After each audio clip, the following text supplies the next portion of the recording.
नमस्कार आप सभी को। आशा करता हूँ आप सभी स्वस्थ होंगे और कोविड-19 गाइडलाइन की आप पालना कर रहे होंगे।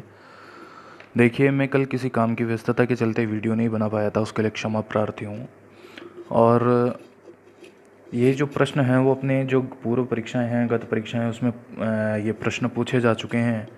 और आरबीसी की जो 6ठी से लेकर 12वीं तक की जो पुस्तकें हैं, उसके हस्तलिखित नोट से ये तैयार किए गए टेस्ट सीरीज़ हैं। तो कृपया आप इसको अच्छे से देखें, इसको अवॉइड ना करें और वीडियो को ज़्यादा से ज़्यादा शेयर करें, लाइक करें और चैनल को सब्सक्राइब करें, ताकि और भी जो रीट के विद्यार्थी हैं उनको भी इसका भरपूर लाभ मिले। और आपकी अगर कोई भी क्वेरी हो तो आप कमेंट बॉक्स में आप कमेंट करें, निश्चित उसका उत्तर आपको दिया जाएगा। और एक डिमांड थी काफ़ी बच्चों की, उन्होंने मेरे को पर्सनली फ़ोन करके कहा कि सर जो प्रश्नों के साथ आप जो पीडीएफ डालते हैं उसके साथ ही आप कुछ समय लेकर मतलब आंसर उसके बता दें, क्योंकि हम अगली वीडियो तक वो इंतज़ार नहीं कर पाते, उनका धैर्य जो है डगमगा जाता है कई बार। तो इसी डिमांड को देखते हुए मैं प्रश्नों के साथ साथ ही आपको कुछ समय के अंतराल में, जैसे 4 सेकंड का समय के बाद मैं उसका आंसर आपको बता दूंगा। तो आइए शुरू करते हैं आज के नए विषय भक्ति और सूफी आंदोलन की टेस्ट सीरीज़ को। देखिए, जो ये टेस्ट सीरीज़ के अंतर्गत जो 50 क्वेश्चन हैं वो आपके रीड ही नहीं बल्कि स्पेशली रीड के लिए तो है, लेकिन उसके अलावा भी जो अदर कंपटीशन हैं उसके लिए भी ये काम में आ सकते हैं आपके। तो आप रीड के विद्यार्थियों के साथ साथ जो अलग पटवारी की तैयारी कर रहे हैं और किसी भी एग्ज़ाम की तैयारी कर रहे हैं तो वो भी इसका लाभ ले सकते हैं। देखिए, पहला क्वेश्चन है कि संत बेरी अंडाल किसके भक्त थे? संत बेरी अंडाल किसके भक्त थे?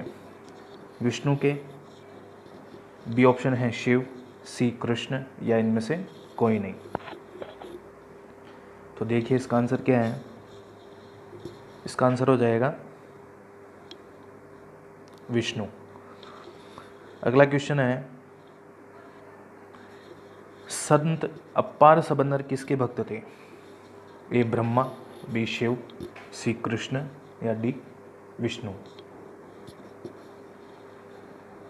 इसका आंसर हो जाएगा अपने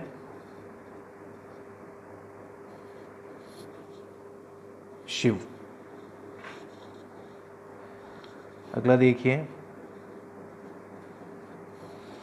रामानुज ने विष्णु की पूजा की, यह किस राज्य से संबंधित थे? तो यह कर्नाटक से संबंधित है। अगला क्वेश्चन है नयनार कहलाए, विष्णु के भक्त को नयनार कहा जाता है, या शिव के भक्त को नयनार कहा जाता है, या कृष्ण के भक्त को नयनार कहा जाता है?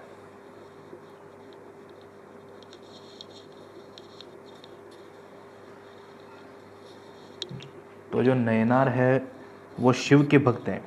किसके भक्त हैं? शिव के भक्त हैं। आलवार कहलाए, ये रीट में प्रश्न पूछा जा चुका है ये। और आलवार कहलाए विष्णु के भक्त, ब्रह्मा के भक्त, कृष्ण के भक्त, या परशुराम के भक्त? तो आलवार जो हैं वो विष्णु के भक्त कहलाए हैं। अगला क्वेश्चन देखिए, उत्तर भारत के अंदर भक्ति आंदोलन के प्रवर्तक कौन हैं? ए रामदास, बी रामानंद, सी रविदास, डी हरिदास। तो इसका आंसर हो जाएगा रामानंद। उत्तर भारत के भक्ति आंदोलन के प्रवर्तक हैं रामानंद। अगला क्वेश्चन देखिए, रैदास वीर धन्ना पीपा किसके शिष्य थे? ए रामानंद, बी रविदास, सी केदार, डी नागरीदास। तो बताइए इसका आंसर क्या होगा। इसका आंसर हो जाएगा ए रामानंद। अगला क्वेश्चन है दक्षिण की मीरा किसे कहा गया? ए थिरुबाई, बी देवी तिरुपा, सी रानी जयवंती, या डी भक्त कवि अंडाल। तो इसका आंसर हो जाएगा भक्त कवि अंडाल। अगला क्वेश्चन देखिए, थिरुपवाई किसकी रचना है? मीराबाई की, बी बेरियंडाल, सी हरिदास या डी समर्थ गुरु। तो इसका आंसर क्या हो जाएगा? भक्त कवि अंडाल, यानी कि बेरी अंडाल की ये रचना है थिरुपवाई।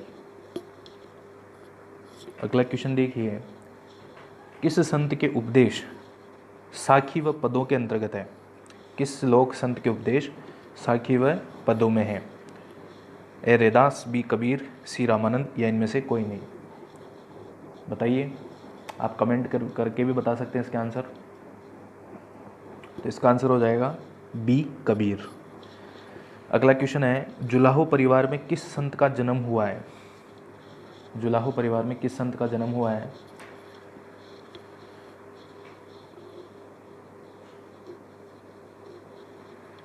नानक साहब, गुरु गोविंद सिंह, हरिदास या रामदास? देखिए दोस्तों, इसके अंदर जो आंसर है वो है नहीं, इसमें ऑप्शन सारे ही गलत हैं। तो इसका जो आंसर हो जाएगा वो हो जाएगा जुलाहो परिवार में जो जन्म हुआ था वो कबीरदास का हुआ था। तो इसके अंदर ये आंसर नहीं है, तो आप ध्यान रख लें। इसके अंदर कौन थे? जुलाहो परिवार में जो जन्म हुआ था वो था कबीरदास जी का।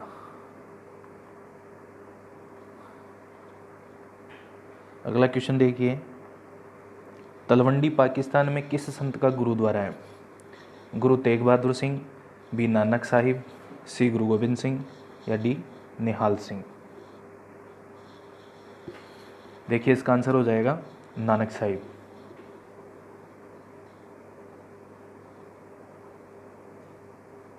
तलवंडी पाकिस्तान में किस संत का गुरुद्वारा है? नानक साहब का गुरुद्वारा है। अगला क्वेश्चन देखिए, कबीर के समकालीन कौन से संत हैं? कबीर के समकालीन कौन से संत हैं? ए तुकाराम, बी नामदेव, सी ज्ञानेश्वर या डी रैदास? तो इसका आंसर हो जाएगा रैदास, इसको हम रविदास भी कह सकते हैं। अगला क्वेश्चन है, चमार जाति में किस संत का जन्म हुआ है? चमार जाति में किस संत का जन्म हुआ है? ए समर्थ गुरु रामदास, बी हरिदास, सी रैदास या डी रामनाथ? देखिए, इसका आंसर हो जाएगा सी रैदास। पूर्वी भारत यानी कि बंगाल में भक्ति आंदोलन के प्रवर्तक किसे माना गया है?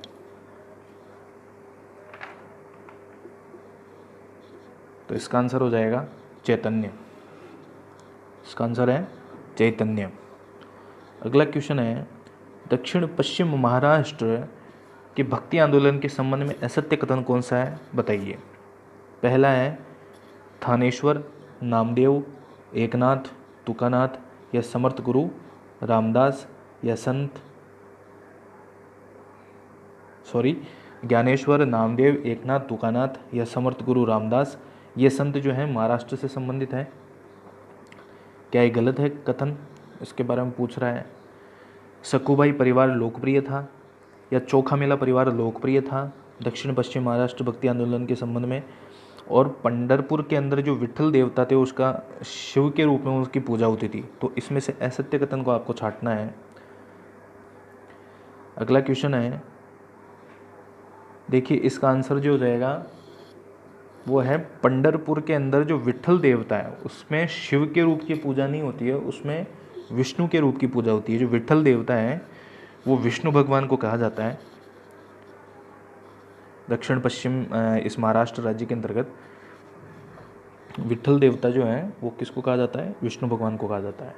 अगला क्वेश्चन है, संत समर्थ गुरु द्वारा रचित ग्रंथ कौन सा है? संत समर्थ गुरु द्वारा रचित ग्रंथ कौन सा है?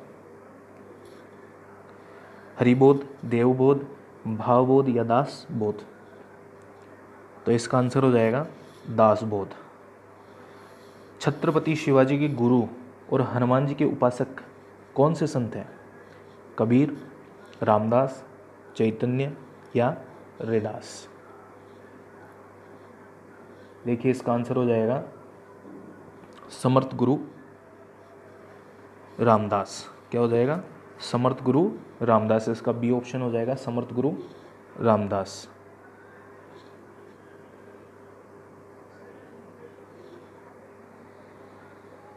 अगला क्वेश्चन है, संत चोखा मेला किस परिवार से संबंधित है?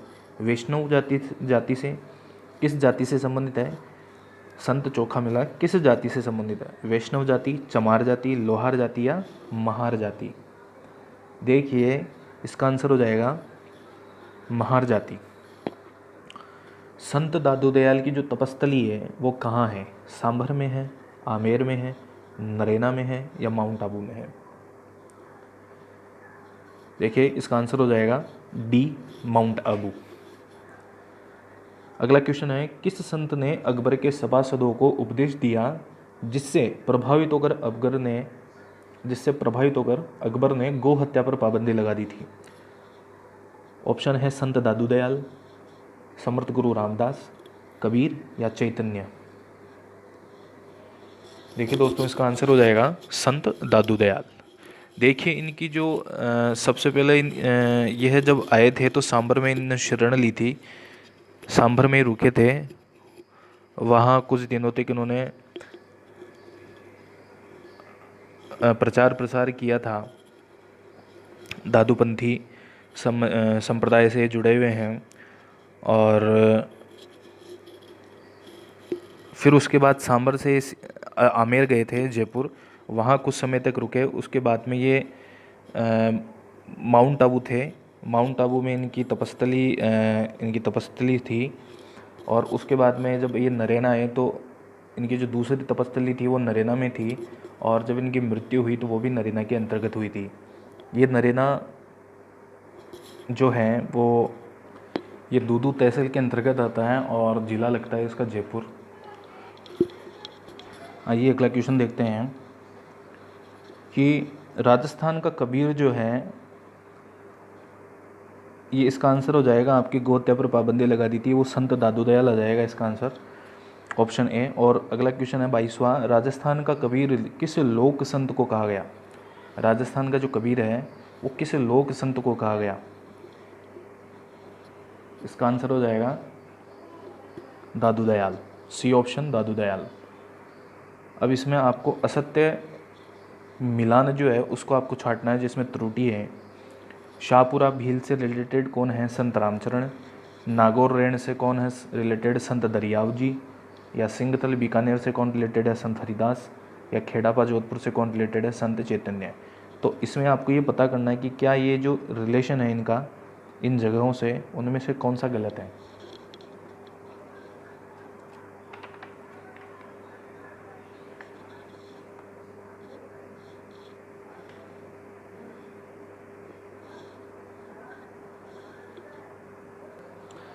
देखिए इसका आंसर हो जाएगा डी, खेड़ापा जोधपुर से संत चैतन्य रिलेशन नहीं रखते हैं। इसका जो रिलेशन है खेड़ापा जोधपुर से संत रामदास जी का रिलेशन है। अभिनव वाणिज्य किस लोक संत की रचना है? अभिनव वाणिज्य किस लोक संत की रचना है? ए रामचरण जी, बी हरिदास, सी कबीर या डी रामदास? देखिए दोस्तों इसका आंसर हो जाएगा रामचरण जी, ऑप्शन ए रामचरण जी। किस संत को आमेर राजा जयसिंह द्वितीय ने जयपुर मालपुरा का दीवान घोषित किया था? किस संत को आमेर राजा जयसिंह द्वितीय ने जयपुर मालपुरा का दीवान घोषित किया था? ऑप्शन है ए रामदेव जी, बी हरिदास, सी रामचरण या इनमें से कोई नहीं। तो बताइए इसका आंसर क्या होगा?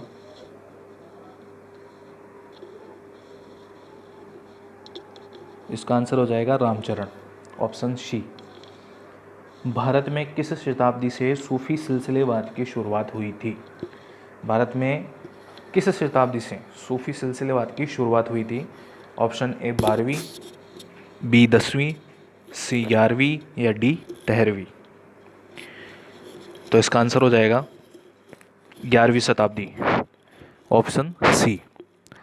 इसमें असत्य कथन छांटना है कि कौन सा संत कहाँ से रिलेशन रखता है।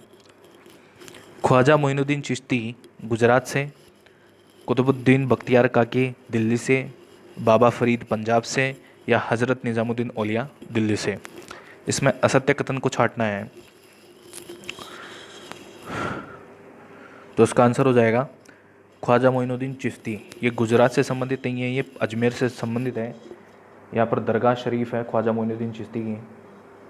अगला क्वेश्चन है, सूफी संत ख्वाजा मोइनुद्दीन चिश्ती के गुरु कौन थे? सूफी संत ख्वाजा मोइनुद्दीन चिश्ती के गुरु कौन थे?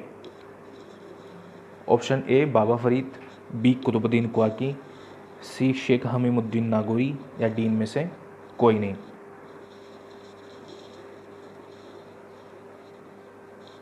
इसका आंसर हो जाएगा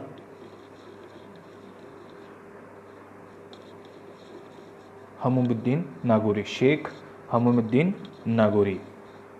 अगला क्वेश्चन है, हज़रत निज़ामुद्दीन औलिया व अमीर खुसरो की मज़ार, हज़रत निज़ामुद्दीन औलिया व अमीर खुसरो की मज़ार, इन दोनों की मज़ार कहाँ है? और ये जो मज़ार है वो साथ साथ में ही है, दिल्ली, हरियाणा, यूपी या एमपी के अंदर। तो इसका आंसर हो जाएगा ए दिल्ली। अगला क्वेश्चन है, भारत में 4 सूफी संप्रदाय हैं, तो कौन कौन से हैं? इसमें जो गलत है उसको आपको छांटना है। तो इसका आंसर हो जाएगा, पहला तो देखिए क्या है, कादरी संप्रदाय, दूसरा चिश्ती संप्रदाय, सी सहरावर्दी संप्रदाय, और डी बख्शबंदी संप्रदाय। तो इसका आंसर देखिए बख्शबंदी हो जाएगा, क्योंकि ये 4 सूफी संप्रदायों में से नहीं है जो भारत के अंदर थे। ये 3 ऊपर वाले सही हैं, कादरी, चिश्ती और सहरावर्दी। इस बख्शबंदी की जगह आएगा नक्शबंदी। क्या आ जाएगा? डी ऑप्शन में नक्शबंदी संप्रदाय। ये 4 संप्रदाय थे। अगला क्वेश्चन है, केसर कालवी किस लोक संत की घोड़ी थी? ए तेजाजी, बी रामदेव जी, संत पीपाजी, या डी संत जाम्भोजी। तो इसका आंसर हो जाएगा दोस्तों संत पीपाजी। केसर कालवी जो घोड़ी थी वो संत पीपाजी की थी। ऑप्शन सी इसका आंसर हो जाएगा। अगला क्वेश्चन है 32वां, खींची राजवंश के संत पीपाजी का जन्म हुआ था वो किस दुर्ग के अंतर्गत हुआ था? ऑप्शन ए गढ़ चिंतामणि दुर्ग, ऑप्शन बी जयगढ़ दुर्ग, ऑप्शन सी गागरोन दुर्ग, ऑप्शन डी कुंभलगढ़ दुर्ग। तो देखिए दोस्तों इसका आंसर हो जाएगा गागरोन दुर्ग, ऑप्शन सी। और ये गढ़ चिंतामणि जो दुर्ग है उसको हम चिड़िया टूकगढ़ भी कहते हैं, और इसको चित्तौड़गढ़ के दुर्ग के नाम से भी जाना जाता है। अगला क्वेश्चन है, दिल्ली सल्तनत सुल्तान फिरोज शाह तुगलक को किस लोक संत देवता ने परास्त किया था? ऑप्शन ए है देवनारायण जी, option B Teja ji, option C है रामदेव जी, और ऑप्शन डी है पीपा जी। तो इसका आंसर क्या हो जाएगा? इसका आंसर है डी पीपा जी। अगला क्वेश्चन है, पंवार परिवार में जन्मे लोक संत कौन से हैं? जाम्भो जी, पाबू जी, कोलू जी, या इनमें से कोई नहीं।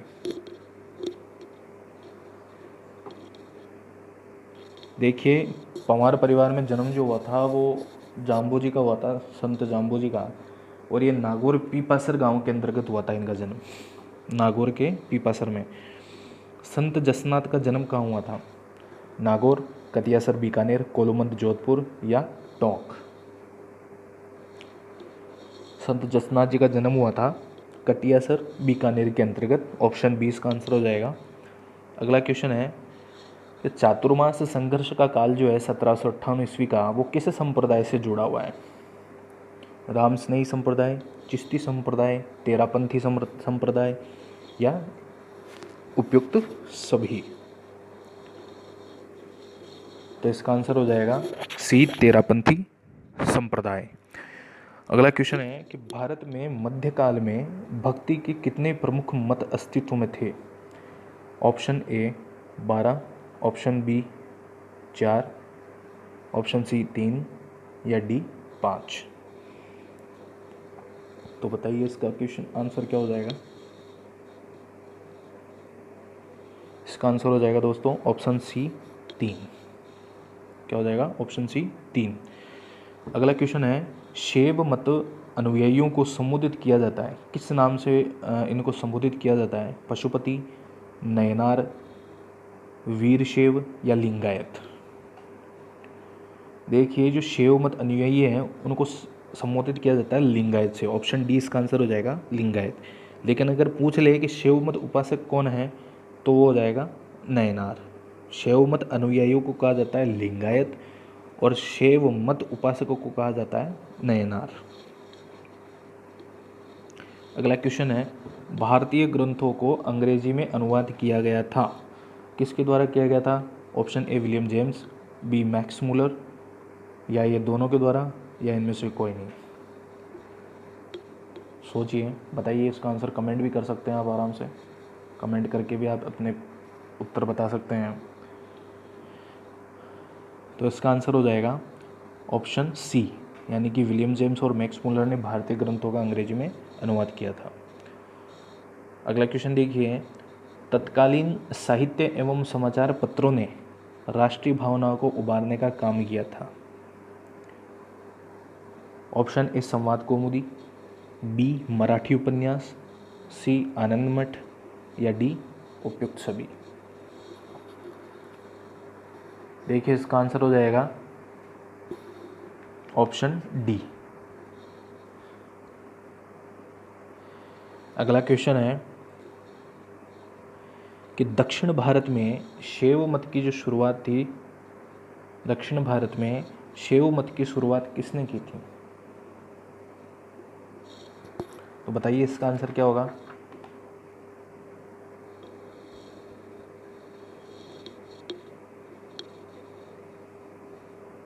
दक्षिण भारत में शैव मत की शुरुआत जो हुई थी वो किस शताब्दी के अंतर्गत हुई थी? माफ़ कीजिएगा, शताब्दी किस शताब्दी के अंतर्गत हुई थी? 9वीं, 10वीं, 12वीं या 13वीं? तो इसका आंसर हो जाएगा 12वीं शताब्दी। कश्मीर से लेकर कन्याकुमारी तक जो 1100 मठों की जो स्थापना की गई थी वो किस संत के द्वारा की गई थी? बताइए। ये की गई थी समर्थ गुरु स्वामी रामदास के द्वारा। ऑप्शन ए इसका सही आंसर हो जाएगा। अगला क्वेश्चन है, किस संत की पत्नी ने पर्दा प्रथा का विरोध किया था? किस संत की पत्नी ने पर्दा प्रथा का विरोध किया था? ऑप्शन ए रविदास, बी संत पीपा, सी पाबू जी, डी रामदेव जी। तो देखिए इसका आंसर हो जाएगा संत पीपा। इनकी पत्नी का नाम था सहचरी, जिन्होंने पर्दा प्रथा का विरोध किया था, और ये रामानंद के 12वें शिष्य थे संत पीपा जी, और निर्गुण भक्ति उपासक थे। अगला क्वेश्चन है, प्रथम पीठ समराथल मुकाम में वर्ष में 2 बार किस लोक संत का मेला भरता है? ए पाबू जी, बी तेजा जी, सी जाम्बू जी, या डी इनमें से कोई नहीं।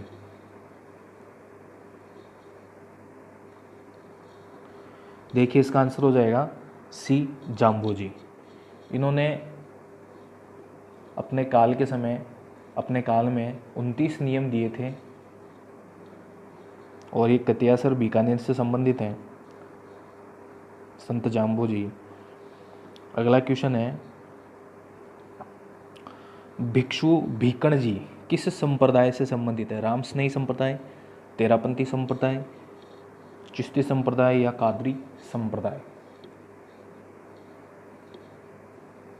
देखिए इसका आंसर हो जाएगा तेरापंथी संप्रदाय। भिक्षु जो भीकण जी थे वो तेरापंथी संप्रदाय से संबंधित हैं।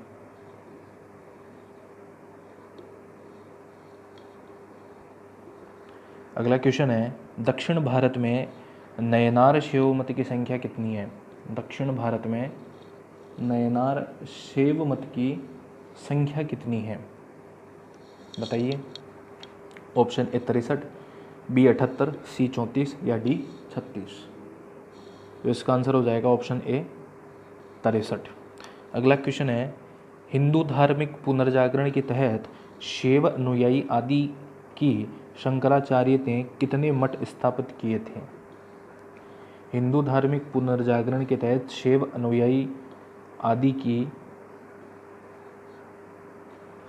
हिंदू धार्मिक पुनर्जागरण के तहत शैव अनुयायी आदि शंकराचार्य ने कितने मठ स्थापित किए थे? ऑप्शन ए 3, बी 4, सी 7, या डी 5? इसका आंसर हो जाएगा ऑप्शन बी 4। अगला क्वेश्चन है, वैष्णव मत के अनुसार आलवारों की संख्या कितनी है? वैष्णव मत के अनुसार आलवारों की संख्या यानी कि विष्णु के भक्तों की संख्या कितनी है? Option A 14, option B 16, C 12, D 19। आलवारों की संख्या जो है वो 12 है। ऑप्शन सी इसका आंसर राइट आंसर है। दक्षिण भारत का जो वैष्णव मत था वो निर्गुण भक्ति उपासक था या सगुण भक्ति उपासक था या दोनों था, निर्गुण और सगुण? बताइए इसका आंसर। देखिए इसका आंसर हो जाएगा सगुण भक्ति उपासक। ऑप्शन बी इसका आंसर हो जाएगा। दक्षिण भारत के जो वैष्णव मत के लोग थे वो सगुण भक्ति उपासक थे। दक्षिण भारत का जो वैष्णव मत था, जो वहाँ से रिलेटेड जो संत थे वो सगुण भक्ति उपासक थे। और राजस्थान में वैष्णव मत के जो संत थे वो किस भक्ति के उपासक थे? निर्गुण भक्ति के, सगुण भक्ति के या दोनों के? देखिए इसका आंसर हो जाएगा निर्गुण भक्ति के उपासक। राजस्थान में जो वैष्णव मत था वो तो निर्गुण भक्ति उपासक था, और जो दक्षिण भारत का वैष्णव मत था वो क्या था? सगुण भक्ति उपासक था। तो दोस्तों ये 50 क्वेश्चन कंप्लीट हो चुके हैं। अगले हम नई टॉपिक के साथ वापस मैं आपके सामने समक्ष प्रस्तुत होऊंगा कुछ और अच्छे प्रश्नों के साथ में, जो कि अलग टॉपिक से रिलेटेड हैं। वो टॉपिक आपको मैं कल ही बताऊंगा, वीडियो के साथ ही पता चल जाएगा कौन सा टॉपिक है। तो आप अपनी तैयारी जारी रखिए अच्छे से। और भी कुछ फैक्ट है वो भी मैं आपको बता देता हूँ। जैसे कि जो सूफीवाद था उसके जो 2 प्रमुख लक्ष्य बताए गए थे, एक तो क्या है कि परमात्मा से सीधा संवाद। क्या है? परमात्मा से सीधा संवाद।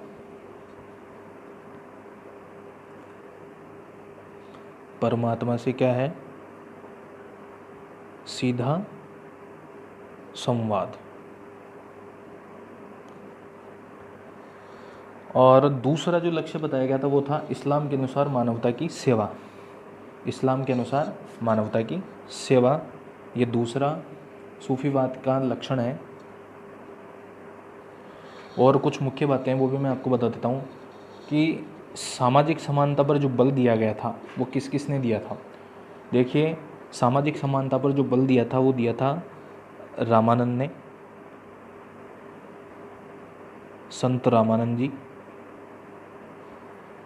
और मानव समानता पर जो बल दिया था वो दिया था रैदास ने। सामाजिक समानता पर बल दिया था रामानंद ने, और मानव समानता पर जो बल दिया था वो दिया था रैदास ने। हालांकि ये क्वेश्चन इतने महत्वपूर्ण नहीं है, लेकिन फिर भी जो चीज़ कंटेंट से ली गई है बिल्कुल RBSA से, उसको हम छोड़े क्यों? आपको पढ़ना तो सारा ही है, इसलिए ये अलग से मैंने बनाए। जो मुख्य जो क्वेश्चन थे वो तो मैंने आपको बता दिए हैं, बाकी कुछ अलग से जो है महत्वपूर्ण बिंदु वो भी मैं आपको डायरेक्ट यहीं ऐसे बता रहा हूँ, तो इसको ध्यान से सुनिएगा आप। अगला है कि जो सामाजिक गैर बराबरी है, सामाजिक गैर बराबरी के बारे में जिन्होंने चर्चा की थी वो किस संत ने की थी? वो की थी चोखा मेला ने। चोखा मेला। और ईश्वर भक्ति को समाज सेवा से जोड़ा गया था। ईश्वर भक्ति को समाज सेवा से जोड़ा गया, ये किस संत का प्रमुख कार्य था? ये था दादू दयाल जी का। और समाज सुधार पर बल दिया गया था संत पीपा जी के द्वारा। और मानव समानता सिद्धांत जो दिया गया था वो दिया गया था रविदास यानी कि रैदास जो संत थे उनके द्वारा दिया गया था। देखिए एकेश्वरवाद का मतलब जो है वो एक ईश्वर से है, और इसका समर्थन किया था संत रामानंद जी ने। और ईश्वर से एकाकार की जो बात की है वो चैतन्य महाप्रभु ने की है। और इस्लाम को भी एकेश्वरवाद के ही नाम से ही जाना जाता है। और कर्मकांड की निंदा करने वाले जो संत थे वो थे चैतन्य महाप्रभु। और जो कर्म की श्रेष्ठता पर जिन्होंने बल दिया था वो संत थे कबीर दास। और जो गुरु नानक थे वो निर्गुण उपासक थे, और जो रैदास थे वो सगुण उपासक थे। देखिए दक्षिण पश्चिम महाराष्ट्र से जो भक्त संत हैं उनके मैं आपको नाम बता रहा हूँ। एक तो नाम है सखूबाई, क्या है? एक तो नाम है सखूबाई, दूसरा है चोखा मेला, और तीसरा है ज्ञानेश्वर, और चौथा है नामदेव, पांचवा है एकनाथ, और छठा है तुकाराम, और सातवां है समर्थ गुरु रामदास। समर्थ गुरु रामदास। देखिए, अगला जो प्रश्न है, एक बिंदु है, उसको भी मैं बता देता हूँ कि ऐसा कौन सा संत था या ऐसे कौन से संत थे जिनके नाम प्रतिदिन 1200 सूर्य नमस्कार का रिकॉर्ड दर्ज था। उनका नाम है समर्थ गुरु स्वामी रामदास। ये प्रतिदिन 1200 सूर्य नमस्कार करते थे और इनको वैरागी जो संगीत था बहुत पसंद था। समर्थ गुरु रामदास जो थे वो अद्वैत वेदांती थे। इन्होंने चेतनादायी संगठन की स्थापना की थी और यह संत ज्ञानेश्वर की मंडली में आदर्श थे। समर्थ गुरु स्वामी रामदास जो थे वो संत ज्ञानेश्वर की मंडली में सबसे आदर्श में थे और इनके जो अमंगों की संख्या है वो 300 थी। कितनी थी? अमंगों की संख्या जो है वो 300 थी। देखिए, दादू दयाल जी का जन्म जो हुआ था वो अहमदाबाद के अंतर्गत हुआ था। ये निर्गुण उपासक थे। और मीराबाई का जन्म हुआ था, जन्म इनका मेड़ता नागौर के अंतर्गत। इनके जो पद हैं जो इन्होंने गाए हैं वो 250 पद हैं इनके टोटल। और रामचरण जी जो संत हैं वो भी अद्वैतवाद भक्ति के समर्थक हैं। और जातीय व्यवस्था का जो खंडन किया था वो संत रामचरण ने किया था। किसने किया था? संत रामचरण ने जातीय व्यवस्था का खंडन किया था। और 1192 के अंतर्गत जो चिश्ती हैं, ख्वाजा मोइनुद्दीन चिश्ती, वो भारत आए थे। और शेख हमूमुद्दीन नागौरी जो हैं, इन्होंने नागौर के सूल गांव के अंतर्गत इस्लाम का प्रचार किया था। क्या किया था? शेख हमूमुद्दीन नागौरी ने क्या किया? नागौर सूल गांव में इस्लाम का प्रचार किया था। देखिए, हमूमुद्दीन नागौरी और अमीर खुसरो की गुरु शिष्य की जो मज़ार है वो दिल्ली के अंतर्गत हैं। और